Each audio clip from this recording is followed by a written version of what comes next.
Welcome back. You are listening to The Voice of Russia with me, Scott Craig. It's been 1 year since the mass uprising in Egypt, which resulted in the overthrow of President Hosni Mubarak. Since then, the country's been ruled by an interim military government, and recent parliamentary elections resulted in the Freedom and Justice Party of the Muslim Brotherhood, an Islamist party, winning the greatest number of seats. But a transition from military to civilian rule has yet to take place, and demonstrators have, once again, gathered in Tahrir Square, demanding a handover of power. So, 1 year on, has Egypt's revolution stalled? And are human and economic rights being respected? And what's the situation like on the ground for aid and development work? To discuss Egypt's revolution 1 year on, I'm joined in the studio here in London by Karl, who's a Middle East commentator, the journalist Nabila Ramdani, Oliver Pearce, who's Christian Aid's Middle East Policy Officer, and on the line from Cairo by the journalist and writer Nawal El Saadawi. Nawal El Saadawi, let me come to you first. 1 year on from the overthrow of Mubarak, things are still looking quite uncertain. What's your overall assessment of where we are? I can say from the demonstrations, the millions of men and women and children from all sectors of Egypt going to squares and streets from Aswan to Alexandria and Suez, all those millions now remind us of the 25th January last year when we were able to remove Mubarak. So now we want to remove the military, the High Council of the military, to start to have a new constitution, to realize, to have a fair trial, because the trial of Mubarak is ridiculous, is really fake. So we need a real trial for Mubarak and for the people who corrupted the country.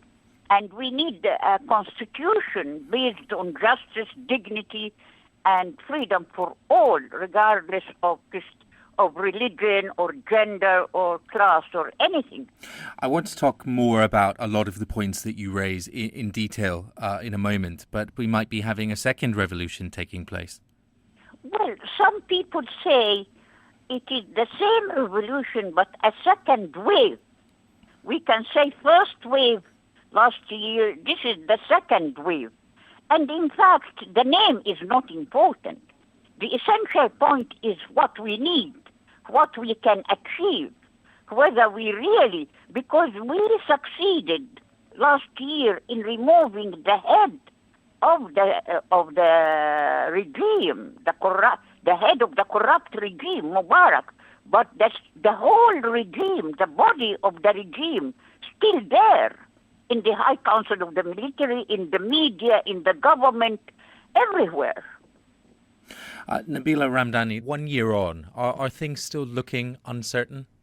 Well, as Nawal, made it abundantly clear, I think this is an ongoing revolution which is taking place at multiple levels. And I think the main worry is now the ever-present might of the Egyptian military that is still controlling the country. And when you look at Egyptian youths on the news, they're telling you that there's been no improvement so far. So the military are still ever present, and the worry is that the economic condition of Egypt is very much a problem at the moment.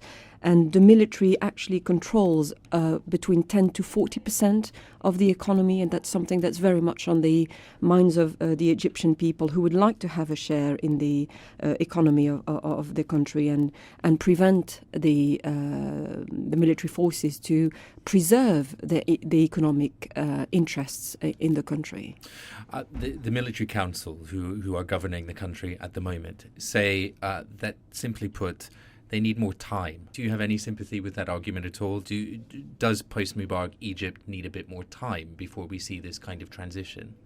I do not believe so. We've seen how the Egyptians were extremely efficient at mobilizing themselves. They made considerable work so far, and what they would like to avoid is to see a repeat of history where the military in Egypt has been the backbone of Egyptian politics ever since the fall of the monarchy in 1952, and ever since every president which has emerged from the top military ranks, and that's precisely what they would like to avoid in the future. Karl, Sharro, let me bring you in here. I mean, are we looking at a situation which is still inherently unstable? Or, I mean, we have seen elections in Egypt. There is clearly a process in place. Are things still as really uncertain as they seem? They are quite uncertain, and I think we need to understand the structural reasons for that, because I don't want to sound to be pessimistic or cynical about the revolutionary dynamic here, because we've seen some amazing feats of courage and organization. But essentially what we were witnessing across the board in Arab countries is a vacuum that was left by the collapse of long-standing regimes that are completely delegitimized by now, because they have failed to deliver on all their promises on the developmental front, on the democratic front. And that kind of void is inviting other players and popular groups and parties to come in and fill it. And what we're seeing at the moment is this competition between various incoherent narratives that are trying to fill that void and write the future of Egypt. Now, there's a big stumbling block in the way, which is what was very frequently celebrated about the Arab uprisings in general and also Egypt, is the lack of a clear ideological framework and the non-political, apolitical nature of it to a certain extent. That, to my mind, is actually an obstacle, because it's preventing the majority of Egyptians from joining in with a very clear path for change, a more radical one. And it was translated into victory for the forces that were already present on the ground, which is broadly the Islamist and the biggest winner, of course, the Muslim Brotherhood, that to a large extent are socially conservative forces that don't like to see a prolonged state of anxiety or disorder. So their interest is bringing in Egypt to a more kind of stable, even if not very democratic state in Egypt. And that's a big challenge. Now, what that means is the more secular and liberal and leftist forces in Egypt will need to organize and come up with a very clear plan and a vision for the future of Egypt, for this dynamic to shift. And if that doesn't happen, I'm afraid we're looking at a protracted period of slow change and might end up kind of absorbing some of that energy that was released last year. You're listening to The Voice of Russia with me, Scott Craig, and today I'm discussing the situation in Egypt 1 year after the fall of Mubarak with my guests Karl Sharro, Nabila Ramdani, Oliver Pearce and Nawal El Saadawi. I do want to come on to talking about the elections and the implications of the results of those elections in a moment. But first, Oliver Pearce, let me just ask you the situation on the ground in terms of aid and development work in the post-Mubarak year. What is that situation like? What's been the experience of your organisation? Well, as my colleagues have alluded to, the economic situation in Egypt has, if anything, in the past year deteriorated for many Egyptians. There has been rising unemployment, some of that due to reduced demand in the economy within Egypt, and also returning migrant workers coming from countries such as Libya, where previously over 1 million Egyptians were thought to have worked and sent money home to families. When you put those kinds of groups together, you find that in a number of communities there are many families who no longer have a breadwinner in their home, and as a result of that, there's high unemployment and people can't afford basic services. As a result of that, Christian Aid, working with our local partner organisations, established an emergency programme to try and support, using a cash for work approach, a number of those communities most badly affected by the rising unemployment and by that inability to pay for basic goods on the part of many families across the country. Nawal El Saadawi, the recent parliamentary elections have resulted in the Muslim Brotherhood winning more seats than anyone else. What is your assessment of that? Do you have any concerns about the Muslim Brotherhood or a government led by the Muslim Brotherhood? I disagree totally with the people that say that our the elections in Egypt was democratic and free and honest. It was not. It was pre-planned. The power of the High Military Council with the Muslim Brothers, with the United States, all those, Saudi Arabia and Qatar and the very conservative powers inside the country and outside, the capitalist patriarchal powers, they collaborated together to bring the Muslim Brothers because they are really afraid of the radical change, radical economic change in the country. In fact, there is a lot of money inside Egypt. Now we are reading about millions of dollars in the central bank in Egypt owned by Mubarak, and millions of a lot of money of the business people and Mubarak family everywhere outside the country and inside the country. And even some writers are saying, we are borrowing, we are begging for 3 million from the IMF, the IMF with such a high interest, while we have the money here. So really, the capitalist, conservative, military, colonial powers, with the military, with the Muslim Brothers and religious groups, they planned all that to prevent the real radical revolution in Egypt. They are leading this country to more conservative, patriarchal, capitalist submission to the U.S. They are not resisting at all. They are negotiating with Hillary Clinton and Obama and Americans. They have no radical views in the economy or social life or anything. They say only Islam is the solution. They don't have a program. They just need power. Nabila, Ramdani, let me come to you on this question of the Muslim Brotherhood. If they've won the majority of seats in the Egyptian parliament, then surely that indicates that they are reflective of what the majority view is in Egypt. Well, I understand Nawal's concerns about perhaps the context in which the elections took place, which perhaps were not very transparent.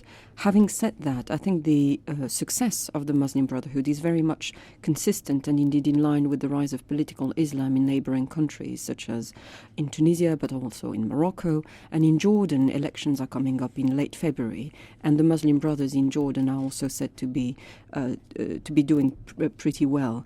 And this has, very solid explanations. First of all, we are talking about Muslim-majority countries, so it shouldn't be surprising to see Muslim parties being successful in that context. Second of all, these are the very parties which took up the role of the state during the years of dictatorships, which have been providing, social justice. And they have, put forward not a religious agenda, but an anti-corruption agenda, which is very much what the Arab Spring is all about. And third of all, and perhaps more crucially, we have seen how dictators were working hand in hand with Western governments, including the American administration, on the so-called war on terror, which tarnished Islam as a religion as a whole and demonized Islamic parties. The Muslim Brotherhood was banned until this year in Egypt. So this made them even more popular at home. Now, these elections are very much a test for the Muslim Brothers. They will have to formulate a new constitution, and we'll have to see what they do with that. And more crucially, if they fail to deliver on such things like social provision, health reforms, and indeed infrastructure projects, then there could possibly be more mobilization on Egyptian streets. Karl, Sharro, on the question of the elections and the new government, or what we assume will be a new government based on those results, how confident are you that a new government, a civilian government, can come to power and start to get to grips in an inclusive way that sort of brings the entire country along with it? Not at all, to be honest. I think the process, if the revolutionary process of change stalls now, and there are indication that might happen, I think we'll see a period in which, unlike what Dr. El Saadawi was kind of insinuating, that there is some kind of grand plan behind the scenes. In fact, there isn't. and the Muslim Brotherhood found themselves winning the election as a matter of fact, as a kind of the de facto organized power on the ground. But very crucially, and if you look at the behavior of the Egyptian Muslim Brotherhood and other Islamist parties in Tunisia and Morocco and other places, they're actually quite reluctant to grab power on their own. That's because there is no clear project for governance. There are policies that were designed and attitudes that were designed to kind of protect a certain Islamically tinted civil society